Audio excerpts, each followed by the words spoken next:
تو ابو ذرہ رحمت اللہ علیہ کی بات ہو رہی تھی کہ ان کے شاگرد موجود تھے، آخری وقت ان کا قریب آ گیا. اب شاگرد حیران کہ ہم حضرت کو کلمہ کیسے یاد دلائیں، یہ تو ہمارے استاد ہیں.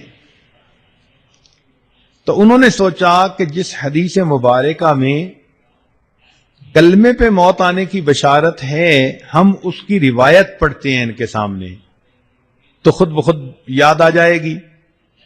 تو انہوں نے وہ روایت پڑھنی شروع کر دی.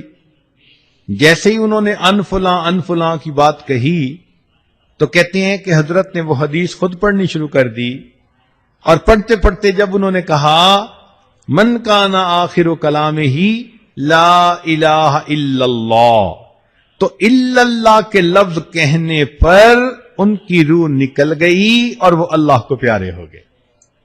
علماء نے لکھا ہے کہ انہوں نے پریکٹیکلی دکھا دیا کہ جس کا آخری لفظ لا الہ الا اللہ ہوتا ہے وہ پریکٹیکلی جنت کے اندر داخل ہو جاتا ہے.